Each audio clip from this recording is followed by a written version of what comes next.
Once upon a time, in a cozy little house filled with toys and sunshine, lived a tiny puppy with a very big imagination. This wasn't just any puppy. He was the founder, president, and only member of the Puppy Jokes Club. His mission? To make every day a little bit funnier for his best friend, a little girl named Lily. One sunny morning, the puppy woke up with a brand new, super silly idea. It was a joke so quiet, you had to see it to believe it. He trotted into the living room, where Lily was busy building a tall tower of colorful blocks. She was concentrating very hard, placing the last wobbly block right on top. The puppy sat down, wagged his tail, and got ready. This was the perfect moment. He took a deep breath, puffed out his little chest, and opened his mouth wide. He looked just like he was about to let out a huge, room-shaking bark. Lily glanced over, her eyes wide, worried her block tower was about to come tumbling down from the noise. But then, nothing, not a sound. The puppy just opened and closed his mouth, his little body wiggling with the effort of a bark, but only silence came out.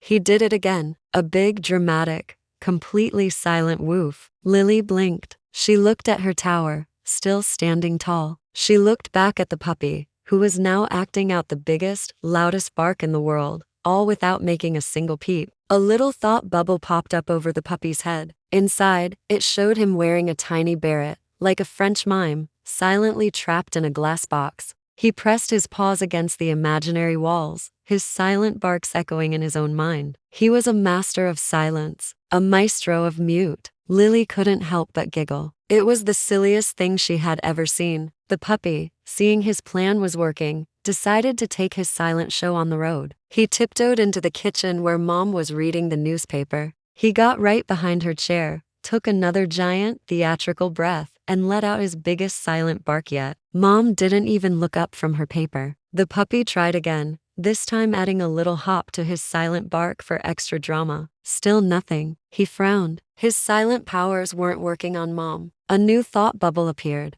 This time, the puppy was a tiny ghost, trying to say boo, but no sound was coming out. He floated right through a ghost mom, who was reading a ghost newspaper, completely unfazed. He sighed a silent sigh and trotted away, his tail drooping just a little. His joke wasn't as powerful as he thought. He needed a new audience. Just then, the mailman walked by the front window. Perfect. The puppy ran to the window, his tail wagging a mile a minute. This was his chance to perform for a real professional, someone used to hearing dogs bark all day long. As the mailman approached the door, the puppy stood up on his hind legs, pressed his nose to the glass, and gave it his all. He opened his mouth so wide you could see his little puppy teeth. He wiggled and shook, pretending to bark with all his might. The mailman saw him, smiled, and gave a friendly wave. He wasn't scared at all. He just thought the puppy was being cute. The puppy slid down from the window, defeated. A sad little thought bubble appeared above his head. In it, a tiny puppy stood on a giant stage in front of a huge audience of cats. He was doing his silent bark,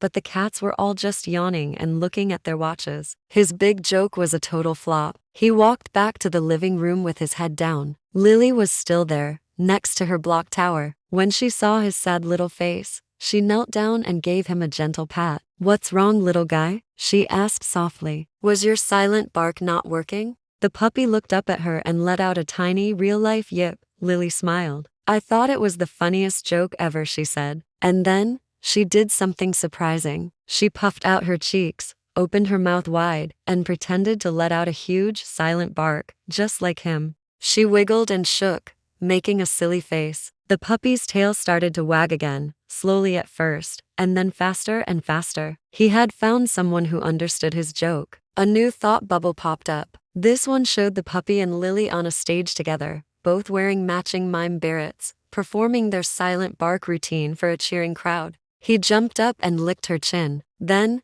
he got an even better idea. He ran over to her toy box and pulled out his favorite squeaky squirrel. He brought it back to Lily and dropped it at her feet. Lily picked it up and gave it a big squeeze. Squeak! The puppy jumped back, pretending to be startled by the loud noise. He put his paws over his ears and shook his head, as if the sound was just too much for him. Lily giggled and squeaked it again. Squeak! The puppy did a dramatic roll onto his back, his paws in the air, pretending to faint from the sheer volume of the squeak. Lily laughed so hard she fell over too, right next to him. They lay there on the rug, side by side, giggling. The puppy knew his silent bark joke might not have fooled the mailman or impressed Mom, but it had led to this moment, a perfect, happy, silly moment with his best friend. And that was the whole point of the Puppy Jokes Club, after all. It wasn't about being the best joker in the world. It was about sharing a laugh. As the sun streamed through the window, the puppy snuggled up next to Lily, already dreaming up his next silly prank. What would it be? Maybe he'd pretend his tail had a mind of its own. Or maybe he'd try to convince everyone he was secretly a cat. Whatever it was, he knew it would be another adventure and fun, and Lily would be right there, laughing along with him. And that was the best joke of all.